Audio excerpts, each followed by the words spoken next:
پروردگار بحروں بر، پروردگار بحروں بر۔ اعوذ باللہ من الشیطان الرجیم، بسم اللہ الرحمن الرحیم۔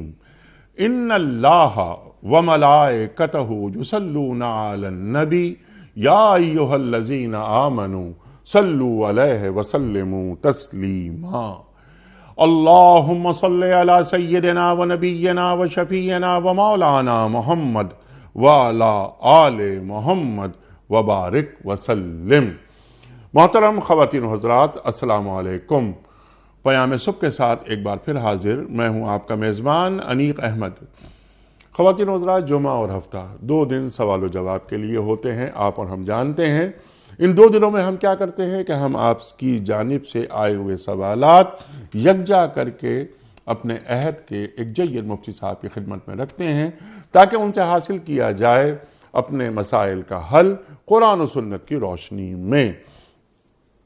ہماری یوتھ خاص طور پر ان کے ذہنوں میں کئی سوالات اٹھتے ہیں، بعض اوقات انہیں جواب نہیں مل پاتا تو وہ کنفیوز گھومتے رہتے ہیں۔ ضرورت اس بات کی ہے کہ کسی ایک صاحب نگاہ مفتی صاحب کی خدمت میں وہ سوال رکھا جائے اور ان سے حاصل کیا جائے اپنے مسائل کا حل۔ ہم زحمت دیتے ہیں ایسے ہی صاحب نگاہ افراد کو کہ جن کی گفتگو میں، جن کے لہجے میں یعنی عہد کا لمس موجود ہے۔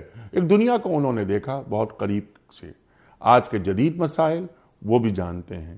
ہمارے معزز مہمان محترم مفتی محمد زبیر صاحب۔ خواتین و حضرات، مفتی محمد زبیر صاحب ایک جانا مانا نام ہمارے ملک کا، فارغ التحصیل دارالعلوم کراچی، محتمم جامعہ صفا۔ مفتی صاحب کو خوش آمدید کہتے ہوئے پروگرام کا آغاز اللہ تعالیٰ کے بابرکت نام سے سورہ ہمزہ۔ اعوذ باللہ من الشیطان الرجیم، بسم اللہ الرحمن الرحیم۔ ویل لکل ہمزۃ لمزہ الذی جمع مالا وعددہ یحسب ان مالہ اخلدہ کلا لینبذن فی الحطمۃ وما ادراک ما الحطمۃ نار اللہ الموقدۃ التی تطلع علی الافئدہ انہا علیہم مؤصدۃ فی عمد ممددہ۔ صدق اللہ العظیم۔ تباہی ہے ہر اس شخص کے لیے جو منہ در منہ لوگوں پر تان اور پیٹھ پیچھے برائیاں کرنے کا خوگر ہے۔ جس نے مال جمع کیا اور اسے گن گن کر رکھا، وہ سمجھتا ہے کہ اس کا مال ہمیشہ اس کے پاس رہے گا، ہرگز نہیں۔ وہ شخص تو چکنا چور کر دینے والی جگہ میں پھینک دیا جائے گا، اور تم کیا جانو کہ کیا ہے وہ چکنا چور کر دینے والی جگہ؟ اللہ کی آگ خوب بھڑکائی ہوئی جو دلوں تک پہنچے گی، وہ ان پر ڈھانک کر بند کر دی جائے گی، اس حالت میں کہ وہ اونچے اونچے ستونوں میں گھرے ہوئے ہوں گے۔ صدق اللہ العظیم۔ خواتین و حضرات، مفتی محمد زبیر صاحب کی خدمت میں آج کے پروگرام کے حوالے سے پہلا سوال۔ مفتی صاحب، یہ سوال یہ ہے مولانا سبحان صاحب کا، ان کا یہ مفتی صاحب آپ اپنے پروگراموں میں ایفائے عہد پر اکثر زور دیتے رہتے ہیں۔ وعدہ خلافی منافق کی نشانیوں میں سے ایک ہے۔ کیا ہمارے حکمرانوں سے بھی پوچھا جائے گا کہ تم نے عوام سے کتنے وعدے کیے تھے اور ان میں سے کتنوں پر عمل کیا؟ ارشاد۔ بسم اللہ الرحمن الرحیم، نحمدہ ونصلی علی رسولہ الکریم، اما بعد۔ قرآن کریم کے اندر کئی مقامات پر وعدے کو پورا کرنا شرعاً لازم قرار دیا گیا۔ یا ایھا الذین آمنوا اوفوا بالعقود، اے ایمان والو اپنے عقود، اپنے وعدے معاہدے پورے کرو۔ احادیث طیبہ کے اندر تو حیران کن بات سامنے یہ آتی ہے کہ آپ صلی اللہ علیہ وسلم نے وعدے کو، ایفائے عہد کو ایمان کے ساتھ ذکر فرمایا اور یوں صراحت فرمائی کہ لا ایمان لمن لا عہد لہ، سبحان اللہ، اس آدمی کا ایمان ہی نہیں ہے جو عہد کو پورا نہ کرے۔ ایک اور حدیث میں آپ صلی اللہ علیہ وسلم نے ارشاد فرمایا کہ آیت المنافق ثلاث، منافق کی 3 نشانی ہے، جب بات کرے تو جھوٹ بولے، اور جب امانت رکھوائی جائے تو خیانت کرے، اور وَإِذَا وَعَدَ أَخْلَفَ، جب وہ وعدہ کرے تو وعدے کی خلاف ورزی کرے، اور امانت رکھوائی جائے تو اس کے اندر خلاف ورزی کرے اور اس کے اندر بددیانتی کرے، خیانت سے کام لے۔ یہ آپ صلی اللہ علیہ وسلم نے منافق کی علامتیں بیان فرمائیں۔ قابل غور نقطہ اس کے اندر یہ ہے کہ جب ایک حدیث میں فرمایا جا رہا ہے لا ایمان لمن لا عہد لہ، جو عہد کو پورا نہیں کرتا اس کا ایمان نہیں، دوسری حدیث میں فرمایا جا رہا ہے یہ منافق کی نشانی ہے، دونوں کو آپ جمع کریں نتیجہ کیا نکل رہا ہے کہ جو وعدے کو پورا نہیں کرتا وہ کلی طور پر حقیقی اور مؤثر انداز کے اندر صحیح طور پر کامل مومن ہی نہیں ہے بلکہ وہ منافق ہے۔ اور پھر یہ یاد رکھیں کہ منافق کے بارے میں کیا کہا گیا، ان المنافقین فی الدرک الاسفل من النار، منافقین جہنم کے سب سے زیادہ نچلے گڑھے کے اندر ہوں گے۔ کیا خطرناک قسم کی وعید پر مشتمل یہ آیت ہے۔ ان ساری حدیثوں کو آپ جمع کر لیں نتیجہ کیا نکل رہا ہے، ان آیات قرآنیہ کو جمع کر لیں کیا نتیجہ نکل رہا ہے۔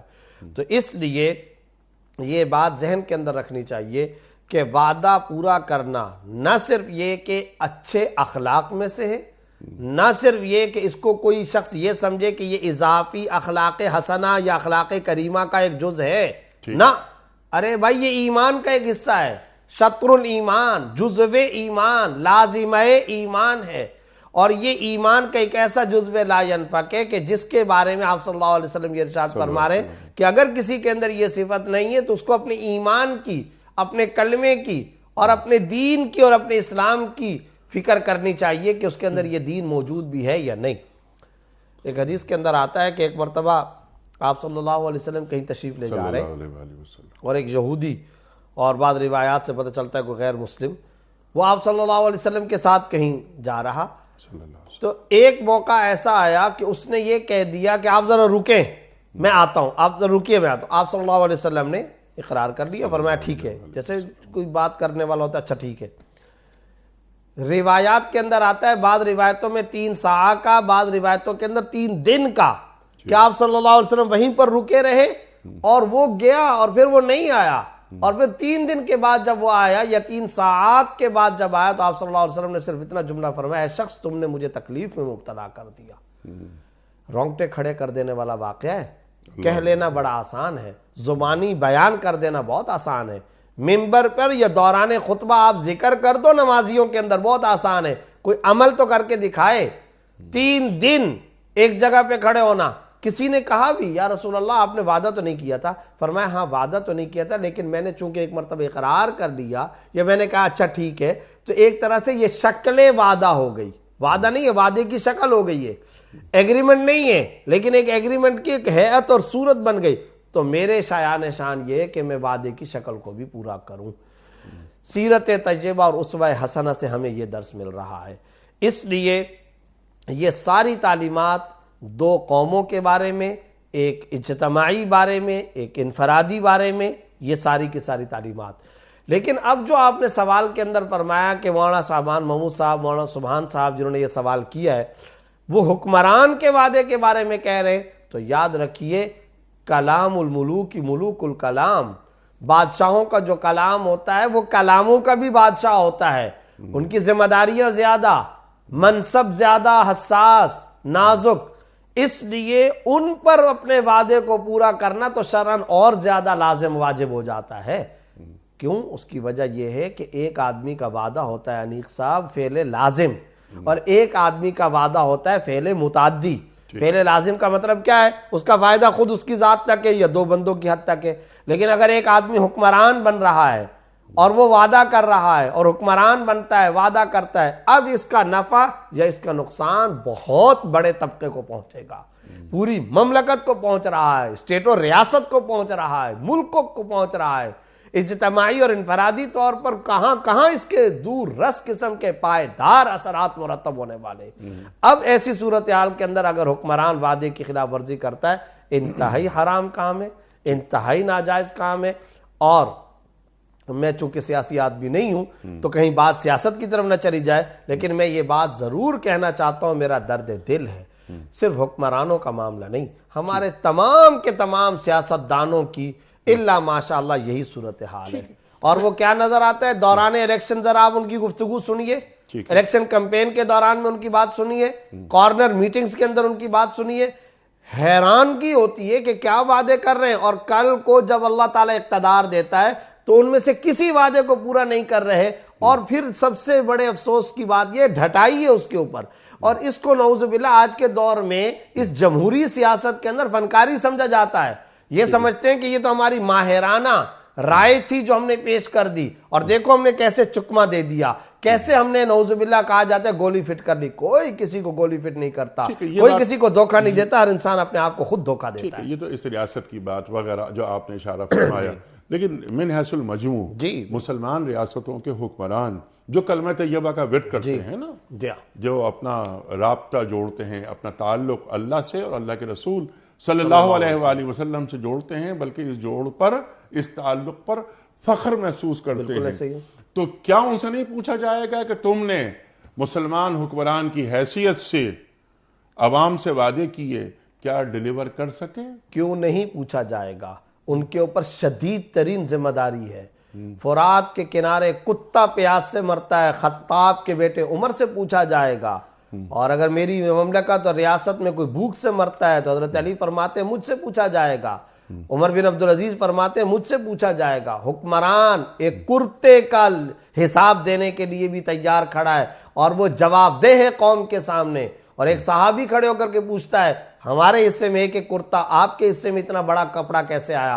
پھر وہ آگے سے آرگومنٹ کے دوران جواب دیتا ہے کہ میرے بیٹے ابن عمر کو جو کپڑا ملا تھا ہم نے 2 کپڑوں کو ملایا. یہ کیا طرز عمل ہے؟ یہ کیا رویہ بتایا جا رہا ہے؟ جواب دینا پڑے گا، آخرت کے اندر تو دینا پڑے گا، دنیا میں بھی اس کے اثرات ہیں. اور پھر میں ایک بات آپ کی اجازت سے اور بھی کہنا چاہتا ہوں. ہم اپنی آنکھوں سے دیکھتے ہیں عرب کے حکمران، عجم کے حکمران، مسلم ممالک کے کئی حکمران کیے ہوئے وعدے یا ان کی پچھلی پالیسیاں یا ان کی مملکتوں کے بانیان مملکت جو تھے ان کے وہ اسٹیٹمنٹس اور بیانات جو آج ان کی پالیسیوں کا سرچشمہ ہونے چاہیے تھے اور ہیں، لیکن آج وہ اس سے سر منہ انحراف کر رہے ہیں. شاہ فیصل مرحوم شہید نے کیا یہ نہیں کہا تھا لو اجمع العرب جميعا على تسلیم اسرائیل وبتقسیم فلسطین فلن ندخل معهم بهذا الاتفاق ابدا. یہ باقاعدہ ان کا ویڈیو کلپ آج بھی موجود ہے. وہ کیا کہہ رہے ہیں؟ روئے زمین کے سارے عرب ممالک اگر اسرائیل کو تسلیم کر لیں، فلسطین کے تقسیم کرنے پہ راضی ہو جائیں، ہم پھر بھی تسلیم نہیں کریں گے. سارے عرب ممالک بھی مان لیں. ہمارے ہاں قائد اعظم محمد علی جناح مرحوم نے کیا کہا ہے، اور میں نے تحقیق کی، ٹوٹل 5 مرتبہ کہا اسرائیل امت مسلمہ کے قلب میں گھونپا گیا خنجر ہے جسے ہم کبھی تسلیم نہیں کریں گے. 5 مرتبہ یہ جملے ارشاد فرمائے. تو آج ہمیں اس پالیسی پہ چلنا چاہیے، اور اللہ کا شکر ہے کہ ہماری ریاست اس وقت چل رہی ہے. ہم یہ امید کرتے ہیں مستقبل میں بھی اس حوالے سے چلنا چاہیے اور ان مظلوم فلسطینیوں کا ساتھ دینا چاہیے. غاصبانہ جابرانہ قبضے کو، ایک زمین کے ٹکڑے پر اگر کوئی غاصبانہ اور جابرانہ قبضہ کرے نہیں تسلیم کیا جا سکتا. لاکھوں افراد کو شہید کرنے کے بعد مملکت کو جو کہ ناجائز ریاست ہو، اور میں نہیں کہہ رہا ناجائز ریاست، قائد اعظم محمد علی جناح مرحوم کی یہ الفاظ ہے، جب وہ ناجائز ریاست ہے ہم کبھی تسلیم نہیں کر سکتے. تو اصل بات یہ تو ایک میں نے مثال کے طور پر نقطہ ذکر کر دیا. جو مملکتوں کے حکمران ہیں، جو وعدے انہوں نے قوم سے کیے ان کو پورا کرنا ضروری ہے. میرا اور آپ کا کوئی کاروباری وعدہ، اس کا بھی ایک مقام ہے، وہ بھی واجب اور فرض ہے کہ اس کو پورا کیا جائے. میرا اور آپ کا ایگریمنٹ اور معاہدہ وہ بھی شرعاً لازم العمل واجب التعمیل ہے. لیکن حکمران قوم سے وعدہ کرتا ہے. اچھا آپ بتائیے، آپ نے میرے سے ایک ایگریمنٹ کیا، وعدہ توڑ دیا، کس کا حق مارا آپ نے؟ مجھ ایک بندے کا آپ نے حق مارا. کل کو اگر اللہ رب العزت آپ کو توفیق دے دیتا ہے، آپ دونوں ہاتھ جوڑ کر مجھ سے معافی مانگ لیتے ہو، میں آپ کو معاف بھی کر دیتا ہوں، معاملہ ختم ہو گیا. لیکن سوال یہ پیدا ہوتا ہے کہ حکمران جس نے کروڑوں افراد سے وعدہ کیا ہے، آج اگر وہ وعدے کو پورا نہیں کر رہا، کروڑوں افراد کی حق تلفی کر رہا ہے، بتائیے اس کا کس قدر خطرناک محاسبہ ہوگا اور اس کے کتنے خطرناک قسم کے دور رس اثرات پڑیں گے. اور یاد رکھیے، اب اگر کل کو یہ حکمران نہ بھی رہے اور وہ حکمران معافی مانگنا بھی چاہے تو سوال یہ پیدا ہوتا ہے کتنوں سے معافی مانگے گا، کب معافی مانگے گا، کیسے معافی مانگے گا، اور پھر وہ آگے والے معاف کر بھی دیں گے کہ نہیں کر دیں گے. آخرت کا معاملہ بڑا خطرناک ہے، بہت زیادہ حساس معاملہ ہے. اور پھر ایک بات یہ یاد رکھیے، جب اس طرح فرائض اور واجبات کو انیق صاحب اعلانیہ توڑا جاتا ہے، ریاست سے برکت اٹھ جاتی ہے. اللہ اکبر. پھر وہاں پر وہ منحوس جو سائے پڑتے ہیں اس کے اثرات نسلوں تک منتقل ہوتے رہتے ہیں.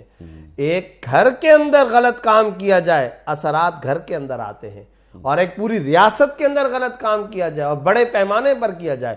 اس لیے میں ایک نقطہ یہ بھی ضرور ذکر کرنا چاہتا ہوں، بعض اوقات ہمارے حکمران بعض جماعتوں سے وعدے کرتے ہیں، بعض حکمران ہمارے بعض پارٹیوں سے وعدے کرتے ہیں، بعض مظاہرین سے وعدے کرتے ہیں، اور ہم کیا مناظر دیکھتے ہوئے آ رہے ہیں کہ پھر ان وعدوں کو پورا نہیں کیا جاتا. نہ کریں آپ وعدہ، لیکن آپ وقتی طور پر دفع وقتی کے لیے ٹائم کو گزارو، پالیسی کے طور پر آپ کسی طرح ان پروٹیسٹ اور مظاہرہ کرنے والوں کو اٹھانے کے لیے اگریمنٹ کرتے ہیں، کل کو پھر وعدہ نہیں پورا کرتے.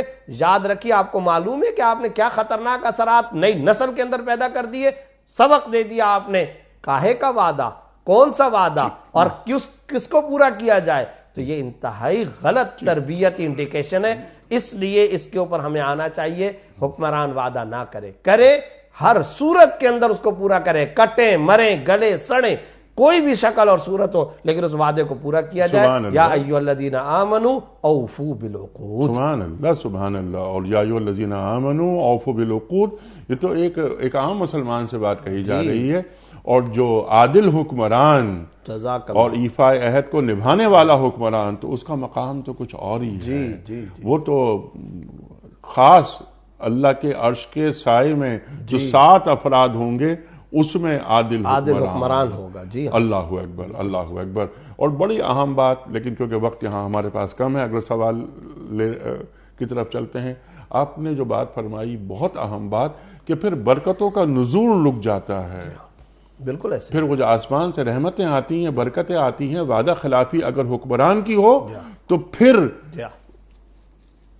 کیسی رحمتیں اور بحیثیت مجموعی اسلام. ہم نے پاکستان کے بناتے وقت بھی، پاکستان کی تعمیر کے ٹائم پر بھی اللہ سے کچھ وعدے کیے تھے، یہ ٹکڑا ہمیں عطا فرما، اور ہم اس سرزمین پر اسلام کا نظام بھی نافذ کریں گے، اور اس سرزمین پر اے اللہ تیرے نظام کے نفاذ کے ساتھ ساتھ اس کی تعمیر اور ترقی کے اندر یہ کام کریں گے. یہ ہم نے وعدے کیے تھے، آج ساری قوم کو اس کے اوپر غور کرنا یہ عوامی سطح کے وعدے، یہ لا الہ الا اللہ محمد رسول اللہ، یہ بھی ایک معاہدہ ہے، یہ بھی ایک وعدہ ہے. مفتی صاحب لیتے ہیں اگلا سوال. عبدالشکور چاندنا صاحب کا ہے کراچی سے. کیا ایک مسلمان دوسرے مسلمان سے 3 دن سے زیادہ ناراض رہ سکتا ہے؟ دین کیا فرماتا ہے؟ صحیح مسلم کے اندر حدیث لا يدخل الجنت قاطع، قطع کلامی کرنے والا، قطع رشتہ کرنے والا جنت کے اندر داخل نہیں ہوگا. اسی طرح ایک اور حدیث کے اندر بھی آتا ہے لا تقاطعوا ولا تدابروا ولا تباغضوا ولا تحاسدوا وكونوا عباد اللہ اخوانا. آپس میں قطع تعلق نہ کرو، پیٹھ مت پھیرو ایک دوسرے، اعراض مت کرو، ایک دوسرے سے کینہ مت رکھو، ایک دوسرے سے حسد اور بغض نہ کرو، اور اے اللہ کے بندو بھائی بھائی بن جاؤ. اللہ اکبر. یہ حدیث کے اندر آپ صلی اللہ علیہ وسلم ارشاد فرما رہے ہیں. قدم قدم پر قطع تعلق کی ممانعت ہے، ناجائز ہے. اور یہ بھی ہے لا یحل لمسلم ان یہجر اخاہ فوق 3 لیال. حدیث کے اندر آتا ہے کسی مسلمان کے لیے یہ حلال نہیں کہ وہ اپنے مسلمان بھائی کو چھوڑ دے 3 دن تک. 3 دن یا 3 دن سے زیادہ کے لیے کسی مسلمان بھائی سے قطع کلامی کر لے تو یہ حرام ہے، ناجائز ہے. اور ان ساری حدیثوں سے زیادہ ایک اور خطرناک حدیث، خطرناک وعید پر مشتمل حدیث، وہ کیا؟ اگر کسی نے قطع کلامی کر رکھی ہے کٹ آف کر کے رکھا ہوا ہے، بات چیت بند کر کے رکھی ہوئی ہے، اور اس دوران میں سے اس میں کسی کا انتقال ہو جاتا ہے، وہ جہنم کے اندر جائے گا۔ اللہ اکبر، اللہ اکبر۔ یعنی یہ کتنی خطرناک وعیدیں ہیں۔ ہمارے ہاں معاشرے اور سماج کا ایک عجیب مسئلہ یہ ہے کہ اگر کسی سے مزاج نہیں ملتا، کسی سے کوئی تلخی ہو گئی، کسی سے کسی قسم کی کوئی ناراضگی ہو گئی، طبیعت میں تقدر پیدا ہو گیا، انسان ہے، اب کیا ہے، اس سے بات چیت بند کر دیتے ہیں۔ ٹھیک، یہ غلط اور ناجائز رویہ ہے، خلاف شریعت رویہ ہے۔ اسلام کی تعلیم یہ ہے کہ آپ گہرا تعلق نہیں رکھنا چاہتے ہو، نہ رکھو، کسی نے آپ کو مجبور نہیں کیا۔ کہیں قرآن و حدیث کے اندر یہ نہیں لکھا ہوا کہ ایک مسلمان دوسرے مسلمان کے ساتھ صبح شام اٹھے بیٹھے کھائے پیے گہرے تعلقات قائم کرے، رشتے ناطے قائم کرے، نہیں، یہ کہیں پر بھی نہیں ہے۔ اگر آپ کا کسی سے مزاج نہیں ملتا، ڈزنٹ میٹر، کوئی حرج کی بات نہیں ہے، آپ نہ اس کے ساتھ مشوروں میں اٹھے بیٹھے، مجلس آرائیاں کریں، نہ جائیں اس کے پاس اٹھے میں، لیکن شریعت اس بات کی اجازت نہیں دیتی ہے کہ آپ اس سے مکمل طور پر بات چیت کو منقطع کر دیں، یہ حرام رویہ، کیونکہ انما المؤمنون اخوہ۔ ٹھیک ہے جی مفتی صاحب، سبحان اللہ سبحان اللہ۔ اور یہ احادیث نبوی صلی اللہ علیہ وآلہ وسلم کی روشنی میں آپ نے بالکل بات کلیئر فرما دی۔ یہ تو ایک عام مسلمان کی بات ہو رہی ہے کہ کیا رشتہ ہے ایک مسلمان کا، یا کیا رشتہ ہونا چاہیے۔ سگے بہن بھائیوں سے تعلقات ہمیشہ کے لیے ختم ہو جاتے ہیں، عزیزوں سے، رشتہ داروں سے، ان سے قطع تعلق کرنے کے تعلق سے دین کیا ہمیں درس دیتا ہے؟ انا للہ و انا الیہ راجعون پڑھنا چاہیے، استغفار پڑھنا چاہیے، لا حول ولا قوت الا باللہ پڑھنے کا یہ عمل ہے کہ سگے بہن بھائی اور ان سے رشتہ ناطہ منقطع ہو رہا ہے۔ تو اب آپ کی اجازت سے میں یہ بات کہنا چاہتا ہوں، کوئی کسی کا نقصان نہیں کرتا، اس کی عمر کم ہو جائے گی۔ جو بات چیت کو کم کر رہا ہے اس کا رزق کم ہوگا، اللہ اس کی عمر کم ہوگی، اس کو طرح طرح کی بیماریاں لاحق ہوں گی، اور یہ میں اپنی جیب سے نہیں کہہ رہا ہوں، آپ کو معلوم ہے، آپ صلی اللہ علیہ وسلم نے ارشاد فرمایا اگر کوئی شخص یہ چاہتا ہے، تین باتیں چاہتا ہے، نمبر ایک عمر میں اضافہ چاہتا ہے، من احب ان یبسط له فی رزقہ، اگر کوئی چاہتا ہے کہ اس کے رزق میں اضافہ کیا جائے، اور ان یزاد فی عمری، اور اپنی عمر کے اندر اضافہ چاہتا ہے، وان ینسى له فی الخیر، اور وہ یہ چاہتا ہے پیٹھ پیچھے اچھے انداز کے اندر تذکرہ کیا جائے، فَلْيَصِلْ رَحِمَهُ، اس کو چاہیے کہ رشتے ناطے جوڑے۔ پتہ چلا کہ رشتے ناطے جوڑنا یہ ان تین فوائد کا ذریعہ ہے۔ حیران کن بات ہے انیق صاحب، پوری دنیا میں ہاسپٹل کیوں بنتے ہیں، دوائیاں کیوں بنتی ہیں، میڈیسن کیوں بنتی ہے، علاج کیوں ہوتا ہے، لوگ کیوں جاتے ہیں شفا خانے، کیوں جاتے ہیں دوائیوں کے پیچھے، کیوں جاتے ہیں ڈاکٹروں کے پاس، ٹیسٹ کیوں کراتے ہیں؟ اس کے پیچھے ایک ہی سوچ کار فرما ہوتی ہے، اور وہ سوچ یہ ہوتی ہے کہ میں مر نہ جاؤں، میری عمر میں اضافہ ہو جائے۔ اس لیے کہ اگر کوئی بندہ مرنا چاہتا ہے تو پھر وہ علاج تھوڑی کرے گا، وہ تو خوش ہوگا کہ بھئی میں تو مرنا چاہتا ہوں، اچھا ہے کہ موت آ رہی ہے۔ یہ علاج کرانا، اس کی بیک پر جو خواہش ابن آدم کے دل کے اندر موجود ہے، وہ خواہش ایک ہے، وہ ہے زیادتی عمر، درازی عمر میں اضافہ۔ اس کا ہم ٹیسٹ کرواتے ہیں، ہم جا جا کر کے دوائیاں، ہم جا جا کر کے علاج معالجہ، ایک نبوی نسخہ بھی تو اپنا لیں، اور وہ نبوی نسخہ ایک نہیں، کئی حدیثوں میں آپ صلی اللہ علیہ وسلم نے فرمایا وہ نبوی نسخہ یہ رشتہ داروں کے ساتھ رشتے ناطے جوڑ لو، اور رشتہ داروں کے ساتھ قطع تعلق نہ کرو، اسی سے تمہارے رزق میں اضافہ ہوگا۔ اور میں ایک آیت بھی اس سلسلے میں بتاتا ہوں، وہ بڑی اصولی حدیث آیت، اما الزبد فیذهب جفاء واما ما ينفع الناس فيمكث في الارض كذلك يضرب الله الامثال۔ فرمایا کہ جب پانی آتا ہے نا اوپر سے، رود کوہی، نہر، دریا، آبشار، جب اوپر سے پانی آتا ہے نیچے کی طرف تو اس کے اوپر جھاگ ہوتی ہے، اس جھاگ سے انسانوں کو یا حیوانوں کو کوئی فائدہ نہیں ہونے والا ہوتا، لہذا اللہ تعالیٰ اس جھاگ کو کچھ ہی دیر میں فنا کر دیتا ہے۔ اما الزبد فیذهب جفاء، جھاگ یہ بیکار ہو کر کے اڑ کر ختم ہو جاتی ہے۔ واما ما ينفع الناس، مگر وہ چیز جس سے انسانوں کو فائدہ ہوتا ہے، فَيَمْكُثُ فِي الْأَرْضِ، اللہ اس کو زمین میں استحکام عطا کرتا ہے، استقرار عطا کرتا ہے۔ اور وہ کیا چیز ہے؟ پانی۔ پانی ہمیشہ محفوظ رہتا ہے۔ زمین کے اندر اللہ نے کولڈ اسٹوریج بنا لیے ہیں، اللہ نے زمین کے اندر ٹینک بنا لیے ہیں۔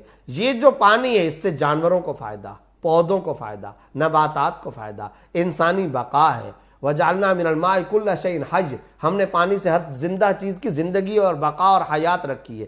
اس پانی کو چونکہ اللہ نے نفع بخش بنایا تھا تو اللہ تعالیٰ اس پانی کو استحکام اور زمین میں جگہ عطا کرتا ہے، جھاگ کو اڑا دیتا ہے۔ اب آگے اللہ تعالیٰ نے فرمایا کذالک یضرب اللہ الامثال، اللہ تعالیٰ لوگوں کے لیے بھی یہی مثال بیان کرتے ہیں، تمہارا وجود لوگوں کے لیے نفع بخش ہو جائے، تمہاری باڈی اور جسم لوگوں کے لیے نفع رسانی کا ذریعہ بن جائے، پھر اللہ تعالیٰ تم کو بھی زمین کے اندر قرار عطا کرے گا، پھر اللہ تعالیٰ تم کو بھی درازی عمر عطا کرے گا۔ اور انیق صاحب، جو بندہ صدقہ کرتا ہے، خیرات کرتا ہے، صلہ رحمی کرتا ہے، اس کو جو لمبی عمر ملتی ہے اس وجہ سے نہیں کہ اس کی وجہ سے، اللہ تعالیٰ اس کو لمبی زندگی اس لیے دیتے ہیں کیونکہ اس کا وجود انسانیت کے لیے نفع رسانی کا ذریعہ ہے، اس کے وجود اور باڈی اور جسم سے دوسرے لوگوں کو نفع پہنچ رہا ہے، اور اللہ نفع بخش چیز کو برقرار رکھتا ہے، یہ اللہ تعالیٰ اس آیت کے اندر بیان فرما رہے ہیں۔ تو آپ یہ ہمارے خاص طور پر سماج کے اندر بڑا قابل غور نقطہ ہے، اور آپ نے صحیح نقطے کی طرف اشارہ کیا، خاندانوں کے خاندان کٹ گئے۔ اچھا، اگر ان کے پیچھے جائیں نا، وجوہات کیا ہیں؟ کوئی خاص وجہ نہیں ہوگی، اس نے شادی میں نہیں بلایا، انہوں نے دعوت میں نہیں بلایا، انہوں نے اپنے بیٹی کا رشتہ ہمیں نہیں دیا تھا، انہوں نے ہم کو فلاں بات نہیں کی تھی، انہوں نے فلاں موقع، اچھا دادا پردادا کے زمانے میں انہوں نے یہ کام کیا تھا، نسل در نسل یہ چل رہا ہے، کہاں سے برکتیں آئیں گی؟ کدھر سے رحمت خداوندی آئے گی؟ کدھر سے یہ خاندان پنپ سکتے ہیں؟ حضرت حسن رضی اللہ تعالیٰ حضرت علی کے صاحبزادے ہیں، اور اسی طرح محمد ابن الحنفیہ، یہ بھی آپ صلی اللہ علیہ وسلم، آپ حضرت علی رضی اللہ تعالیٰ کے صاحبزادے ہیں، لیکن یہ جو محمد بن حنفیہ ہیں، ان کی والدہ کا نام حنفیہ ہے۔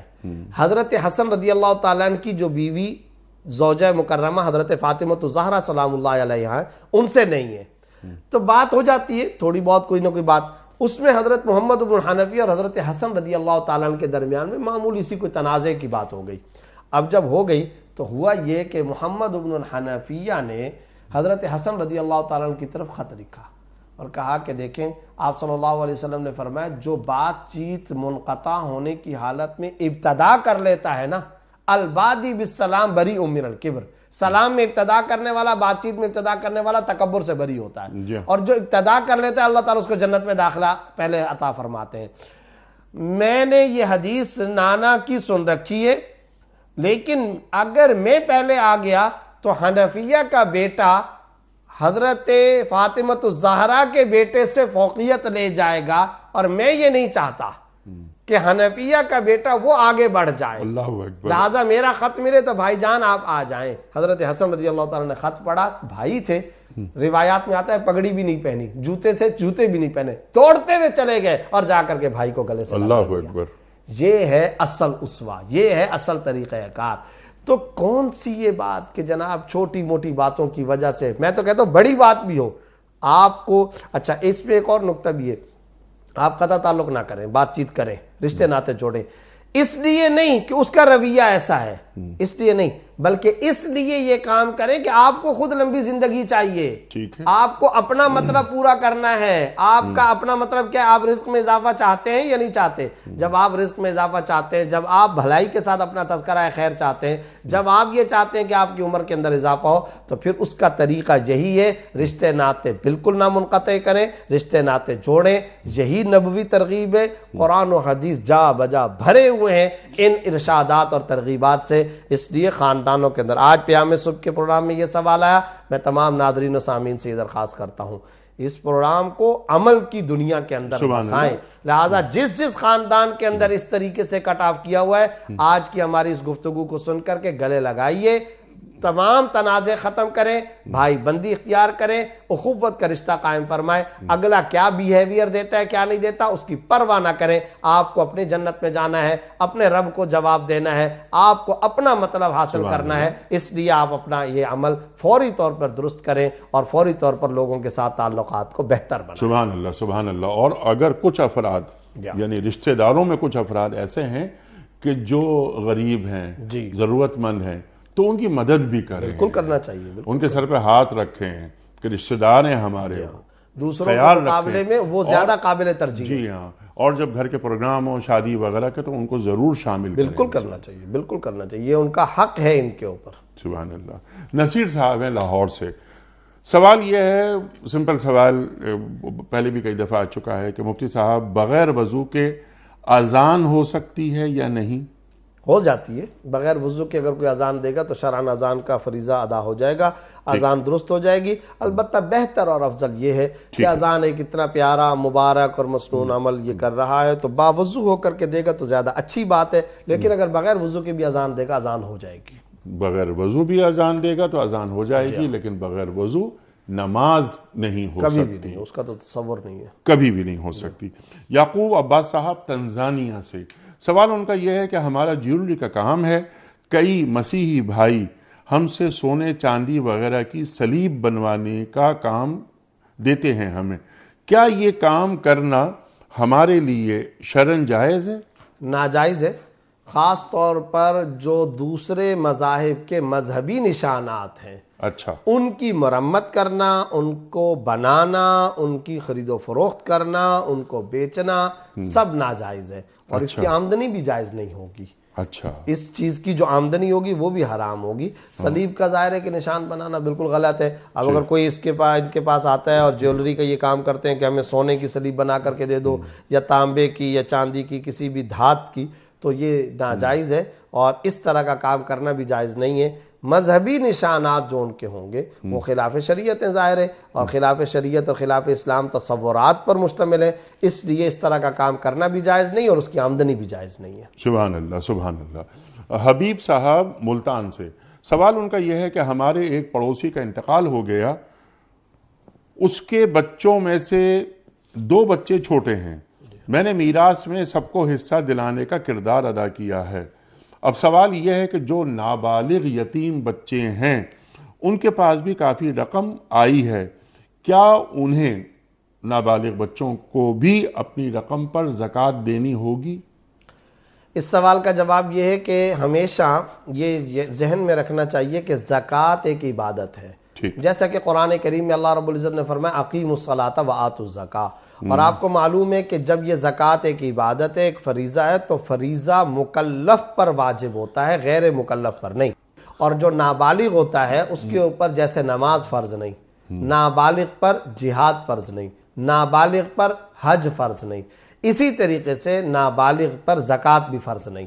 زکوٰۃ کی فرضیت کے لیے فقہاء نے جو اصول بیان کیے اس کے اندر شروع میں ہی یہ عبارت متن کے اندر آیا کرتی ہے وَمِنْهَا الْعَقْلُ وَالْبُلُوغُ فَلَيْسَ الزَّكَاةُ عَلَى الصَّبِيِّ، یعنی زکوٰۃ کی فرضیت کے لیے یہ لازم ہے کہ جس آدمی کے مال پر زکوٰۃ دی جائے گی وہ عقل مند ہو، اور دوسرے نمبر پر بالغ ہو۔ فَلَيْسَ الزَّكَاةُ عَلَى الصَّبِيِّ، نابالغ پر زکوٰۃ نہیں ہوتی، لہذا اگر کوئی نابالغ صبی ہے، نابالغ ہے، اس کے پاس کروڑوں روپے بھی آ جائیں ترکے میں، جائیداد میں، میراث میں، اس مال پر شرعاً زکوٰۃ لازم نہیں ہے۔ لہذا انہوں نے جو مسئلہ پوچھا اپنے پڑوسی کے حوالے سے، ان کے جو نابالغ بچوں کے پاس پیسہ آ گیا ہے اس پر زکوٰۃ اس وقت تک فرض نہیں ہے جب تک کہ وہ بالغ نہیں ہوتے، بالغ ہونے کے بعد ان کو زکوٰۃ دینی ہوگی، پہلے نہیں۔ کلیئر۔ کچھ ویڈیو کوئسچنز آپ کی خدمت میں۔ پہلا سوال مفتی صاحب کے لیے۔ پروردگار بہروبر۔ السلام علیکم مفتی صاحب، میرا سوال آپ سے یہ ہے، اگر دل سے توبہ کرنے سے گناہ معاف ہو جاتے ہیں، توبہ مل جاتی ہے، تو کیا کبیرہ گناہ جو ہیں وہ بھی معاف ہو جاتے ہیں؟ اچھا سوال، بہت اہم سوال ہے اور ہمیں سمجھنا چاہیے اس سوال کے جواب کو۔ سب سے پہلی بات تو یہ کہ دیکھیں، جو گناہ کیے، جو بھی حق مارا گیا، اس کے اوپر سب سے پہلے تو اس بات پر غور کریں کہ اس کا تعلق حقوق اللہ سے ہے یا حقوق العباد سے ہے۔ ٹھیک، اگر تو اس کا تعلق حقوق اللہ سے ہے تو پھر اس میں توبہ کے لیے، اچھا پہلے تو اس سے بھی پہلے میں ایک اور بڑی اہم بات کہنا چاہتا ہوں، وہ یہ کہ ہمارے ہاں معاشرے کے اندر یہ بات مروج ہے کہ توبہ سے سارے گناہ معاف ہو جاتے ہیں۔ اس طرح علل اطلاق سمپل سادہ مفہوم میں یہ بات کہنا غلط ہے کہ توبہ کرنے سے سارے گناہ معاف ہو جاتے ہیں، غلط کانسیپٹ ہے۔ اس کی تفصیل کو سمجھنا چاہیے۔ وہ تفصیل کیا ہے؟ سب سے پہلے تو یہ بات ہے کہ جو کبیرہ گناہ ہے اس کبیرہ گناہ کا تجزیہ کیا جائے گا کہ اس کا تعلق حقوق اللہ سے ہے یا حقوق العباد سے ہے۔ اگر حقوق اللہ سے ہے تو اب آگے چلیں، یہ دیکھا جائے کہ اس کا ازالہ اپنی استطاعت کی حد تک ممکن ہے یا ممکن نہیں ہے۔ اگر اس کا ازالہ اپنی استطاعت کی حد تک ممکن ہے تو پھر اس کی توبہ کی انگریڈینٹس میں اور توبہ کے اجزاء کے اندر یہ بات شامل ہے کہ آپ اس کا ازالہ بھی کریں اور ساتھ ہی ساتھ اللہ رب العزت کے سامنے استغفار اور توبہ کا بھی اہتمام کریں. مثال اس کی، ایک آدمی ہے، اس نے رمضان کا روزہ نہیں رکھا، تو رمضان کا روزہ فرض ہے، یا ایھا الذین آمنوا کتب علیکم الصیام کما کتب علی الذین من قبلکم لعلکم تتقون. ٹھیک، رمضان کا روزہ اس نے نہیں رکھا، روزہ نہ رکھنا گناہ کبیرہ ہے، لیکن سوال یہ پیدا ہوتا ہے کہ یہ حقوق اللہ میں سے، یہ حقوق العباد میں سے؟ تو یہ حقوق اللہ میں سے ہے، بندوں کے حقوق میں سے نہیں ہے، اللہ کا حق ہے. اچھا، اب اگر ایک آدمی جس نے روزہ نہیں رکھا وہ اگر یہ کام کرے کہ رمضان گزرنے کے بعد یا اللہ میں توبہ کرتا ہوں، میں معافی مانگتا ہوں، یا اللہ میں استغفار کرتا ہوں، 2 رکعت صلاۃ و توبہ بھی پڑھ لے، آنسو بھی بہا لے، رو بھی لے، اللہ کے سامنے شرمندگی ندامت کا اظہار بھی کر لے، استغفار توبہ بھی کرتا رہے، تو کیا اس سے وہ جو اس نے روزہ نہیں رکھا وہ معاف ہو جائے گا؟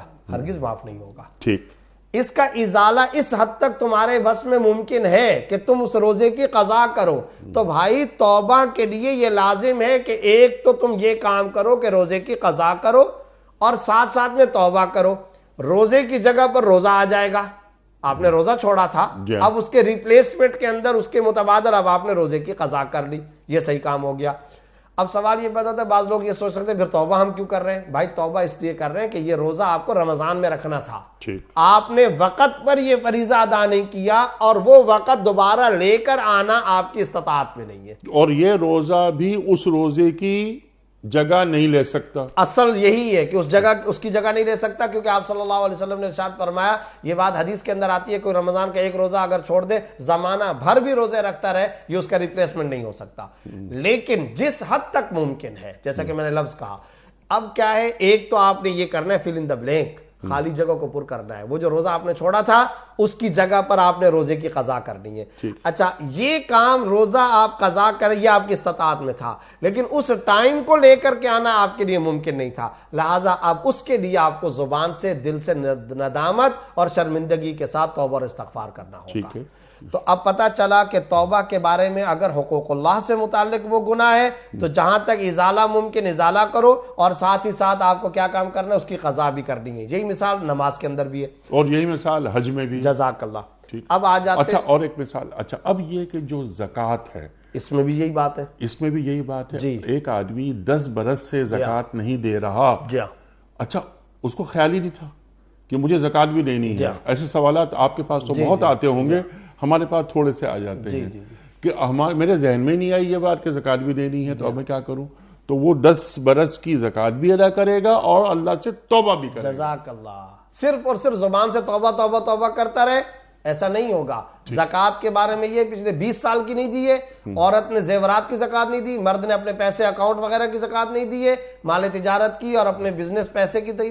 اب اس کے اوپر شرعاً لازم ہے ان 10 برسوں کی زکوٰۃ بھی دے، اور چونکہ بر وقت اس نے ادا نہیں کیا تھا لہٰذا اس کے لیے توبہ بھی کرے. ٹھیک ہے. اب حقوق العباد. جزاک اللہ. اچھا، اب اس میں یہ ہوتا ہے، میرے کچھ سوالات اس ذہن میں نا، کسی کی زمین پہ قبضہ کر لیا میں نے، اور اس کے بعد قبضہ میں نے کر لیا یا بینک فراڈ کر لیا، بینک سے لون لیا، معاف کروا لیا، یہ پاکستان کا پیسہ ہے، ریاست کا پیسہ ہے، اور میں نے 50 کروڑ روپے لیے، تعلقات استعمال کیے اور رائٹ آف ہو گیا میرا لون. مجھے بعد میں خیال آیا کہ میں نے غلط کیا، وہ 50 کروڑ میرے پاس ہیں، کسی کی زمین پہ قبضہ کر لیا، میں اس کو چھوڑ بھی نہیں رہا، اور جیسا بھی آپ نے فرمایا میں رو رو کر، آنسو بہا کر اللہ سے توبہ کر رہا ہوں. تو طریقہ کار کیا ہوگا؟ کیا میں یہ سب پیسے واپس کروں گا؟ کیا یہ زمینیں واپس کروں گا؟ ارشاد.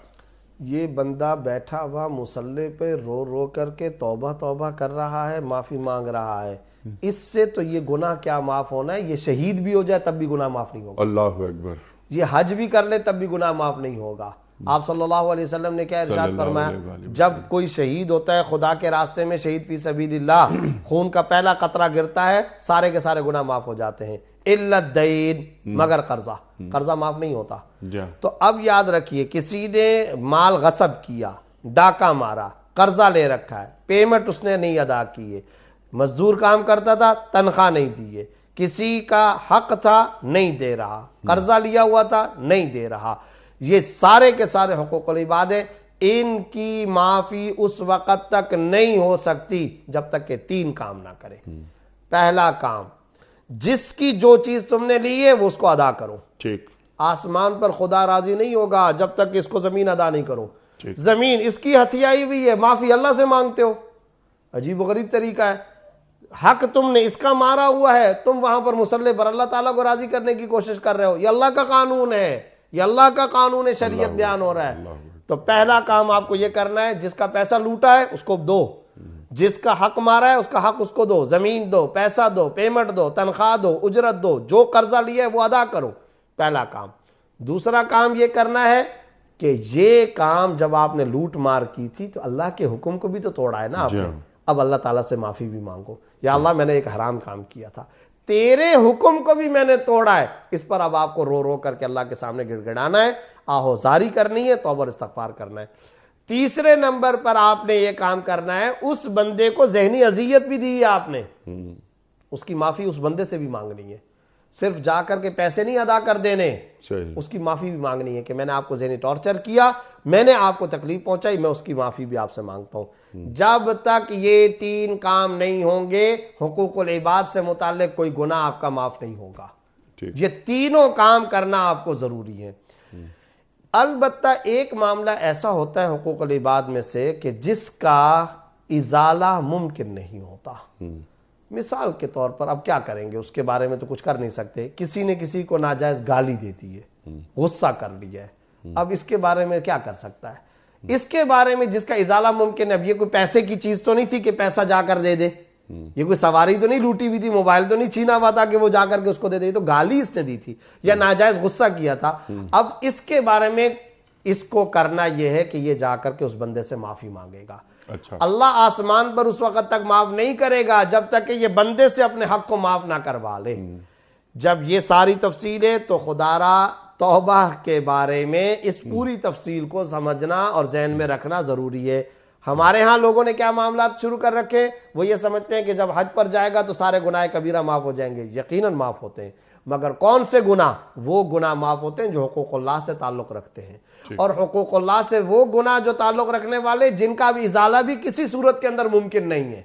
ٹھیک ہے کہ نہیں؟ مثال کے طور پر ایک آدمی نے نماز تو پڑھ لی تھی, ایک مثال دے رہا ہوں, لیکن جماعت کے ساتھ نہیں پڑھی ہے. اب کیا ہے کہ نماز تو اس نے پڑھ لی لیکن جماعت کے ساتھ نہیں پڑھی ہے نا, اب اس کا ازالہ نہیں کر سکتا ہے, کوئی ممکن نہیں ہے. اس جیسے جتنے بھی گناہ ہوتے ہیں حقوق اللہ جن کا ازالہ کسی اور طریقے سے ممکن نہیں, آپ نے حج کر لیا, سارے کے سارے گناہ معاف ہو جائیں گے, کبیرہ گناہ بھی معاف ہو جائیں گے. مگر حقوق اللہ والے, جہاں تک حقوق العباد کا تعلق ہے, تو حقوق العباد اس وقت تک معاف نہیں ہوں گے جب تک کہ اس بندے سے معاف نہ کروایا جائے اور اس بندے کو اس کا حق ادا نہ کر دیا جائے. سبحان اللہ, سبحان. اور اچھا, اگر خدا نہ خواستہ وہ بندہ مرحوم ہو گیا, اس کے ورثاء کو اتنا پیسہ جا کر کے دینا ضروری ہے. اس کے ورثاء کو جا کر تلاش کیا جائے گا, اس کے تمام ورثاء کو شرعی قانون کے مطابق اتنے پیسے ادا کرنا ضروری ہے, تب جا کر کے یہ معاف ہوگا. سبحان اللہ, سبحان اللہ. اگلا سوال مفتی صاحب کی خدمت میں, اور شاید یہ آج کے پروگرام کا آخری سوال ہے. پروردگار بہروں بر. السلام علیکم. کسی کو بہن یا بیٹی کہنے سے محرم ہو سکتا ہے یا نہیں؟ یہ ویسے چھوٹا سا سوال ہے لیکن یہ بہت اہم سوال. کسی کو کہہ دیا بہن, کسی کو کہہ دیا بیٹی, تو ان رشتوں کی حرمت ایک تو یہ بیان فرما دیجئے, اور یہ ذرا بڑا عام چل رہا ہے یہ معاملہ, ذرا وضاحت سے. ہمارے ہاں اس بات کا سماج کے اندر بڑا عام چلن ہے کہ منہ بولا بھائی, منہ بولی بہن, اور منہ بولی بیٹی. سب سے پہلے تو یہ بات ذہن کے اندر رکھیں کہ شریعت میں اس کا کوئی تصور نہیں ہے. منہ بولا بیٹا, منہ بولا بھائی, منہ بولی بہن, اور پھر اس کی بنیاد پر بے پردگی ہو رہی ہے, اور وہ عورت اس کے سامنے آ رہی ہے جا رہی ہے, اختلاط رکھا جا رہا ہے یہ سوچ کر کے چونکہ میں نے تو اس کو منہ بولی بہن بنایا ہوا ہے. کتنے سارے لوگ اچھے خاصے, وہ فلانی خاتون اس کو تو میں نے بہن بنایا ہوا ہے, فلانی خاتون ہے اس نے مجھ کو اپنا بیٹا بنایا ہوا ہے. تو بولنے سے کیا ہوتا ہے؟ یہ تو نسب ہے, یہ تو نکاح سے قائم ہوتے ہیں, یہ تو باقاعدہ ازدواجی حقوق سے قائم ہوتے ہیں, نکاح کے رشتوں سے یہ رشتے قائم ہوتے ہیں, ابدی رشتے ہوتے ہیں, ازلی رشتے ہوتے ہیں. یہ کس طریقے سے زبان سے بولنے سے یہ رشتے قائم ہو جائیں گے؟ ہرگز اس کا اسلام میں کوئی تصور نہیں ہے. جس عورت کو کسی نے منہ بولی بہن بنایا وہ نامحرم ہے, اس سے بلا ضرورت دیکھنا تو دور کی بات ہے, بات چیت کرنا بلا ضرورت حرام ہے. جی ہاں۔ بے پردگی حرام ہے. عورت بولتی ہے اس کو میں نے منہ بولا بیٹا بنایا ہوا ہے، اور وہ آ رہا ہے جا رہا ہے، بے حجابانہ آ رہا ہے جا رہا، بے محابہ آ رہا ہے جا رہا ہے. کہاں سے یہ اسلام میں جائز ہو سکتا ہے؟ بھائی اس کا تم سے نکاح ہو سکتا ہے، وہ محرم ہے جس کو تم نے منہ بولی بہن بنایا ہوا ہے، اس کے ساتھ تمہارا نکاح ہو سکتا ہے. اب سوال یہ پیدا ہوتا ہے جب وہ نامحرم غیر محرم ہے نکاح ہو سکتا ہے تو پھر بہن کہاں سے ہوئی؟ وہ کہاں سے بہن ہوئی ہے؟ اور یہ سارے کے سارے عام طور پر شیطانی دھوکے ہوتے ہیں. اختلاط کرنا مقصود ہوتا ہے، اٹھنا بیٹھنا مقصود ہوتا ہے. اللہ بچائے دماغوں کے اندر غلط قسم کے تاثرات اور تصورات راسخ ہوتے ہیں، رچے بسے ہوئے ہوتے ہیں. اس کو کور اپ دینے کی یہ کوشش کی جا رہی ہوتی ہے، ہم نے تو فلانے کو منہ بولی بہن بنا لیا ہے. اس کا اسلام میں کوئی تصور نہیں ہے. ایک بات البتہ ضرور ہے، اور وہ ایک دوسرا تاثر اور تصور ہے، اور وہ ہونا چاہیے. وہ کیا ہے؟ ہر انسان کو ہر بہن، ہر عورت کے بارے میں جو اس کی ہم عمر، اس سے عمر میں اونچی چھوٹی بڑی ہو، اس کو بہن سوچنا چاہیے. یعنی یہ سوچے کہ میں اس کو بہن والی حرمت دوں گا، بد نظری نہیں کروں گا. یہ دینی بہن ہے. جزاک اللہ. جیسے اخوت اسلامی، اخوت اسلامی کہ دینی بہن، جیسے کہ مسلمان کا بھائی یہ بھی ہوتا ہے. اسی طرح کلمہ پڑھتی ہے یا کلمہ پڑھتا ہے جیسے میں پڑھتا ہوں، تو اس کی عزت، احترام، اس کی حرمت، جی ہاں، اس کا خیال اس کے تقدس کا، عزت کا، احترام و توقیر کا آپ کو خیال رکھنا چاہیے. بڑی عمر کی خاتون ہے تو اس کو ماں کا درجہ دے دو، اس کو اماں کہو، بلانے کے اندر اس کی عزت کہو، اس کا کہا مانو. مدد اور نصرت کی ضرورت ہے، کوئی بوڑھی خاتون ہے آپ اس کی مدد کر لو. لیکن یہ کہنا کہ جناب آپ نے منہ بولی بہن بیٹی بنا لیا، پردے ختم ہو گئے اور حقیقی یہ رشتہ بن گیا، نسب کی طرح یہ رشتہ ہو گیا، اس کے اسلام میں کوئی تصور نہیں ہے. شیطانی دھوکے ہیں، شیطانی تلبیسات ہیں، شریعت سے اس کا کوئی تعلق نہیں، بے اصل بات ہے. اللہ اکبر، اللہ اکبر. اور قرآن کریم نے بھی اس بات کو بالکل وضاحت سے بیان کر دیا. ادعوہم لآبائہم هو اقسط عند اللہ. لوگوں کو ان کے اصلی باپوں سے پکارو، یہی اللہ کیا انصاف کا راستہ ہے. اللہ اکبر، اللہ اکبر. پھر حضرت زید کا واقعہ وہ بھی قرآن کریم میں موجود ہے. وقت یہاں مکمل ہوا مفتی صاحب ہمارے پروگرام کا، ورنہ مزید گفتگو ہوتی. اور سرکار دو عالم صلی اللہ علیہ وآلہ وسلم کا نکاح حضرت زینب بنت جہش سے جو ہوا، وہ بھی جو واقعہ بیان کیا گیا ہے اسی بات پر کہ منہ بولا بیٹا نہیں ہوتا، حقیقی بیٹے کی طرح حقیقی بیٹے کی طرح نہیں ہوتا. بڑا شکریہ آپ کا مفتی صاحب، آپ تشریف لائے اور آج بھی ہم نے آپ سے بہت سیکھا. خواتین و حضرات، ہمارے علماء کو اللہ سلامت رکھے، تشریف لاتے ہیں، ہماری علمی کمی کو دور فرما دیتے ہیں. پیام صبح کا اختتام ہوتا ہے روزانہ ایک قول پر، اور وہ قول ہوتا ہے صاحب نہج البلاغہ امیر المومنین حضرت علی مرتضیٰ کرم اللہ وجہہ کا.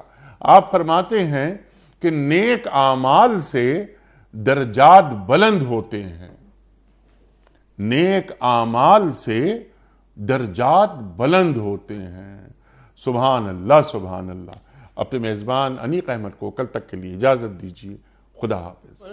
پروردگار بہروں پر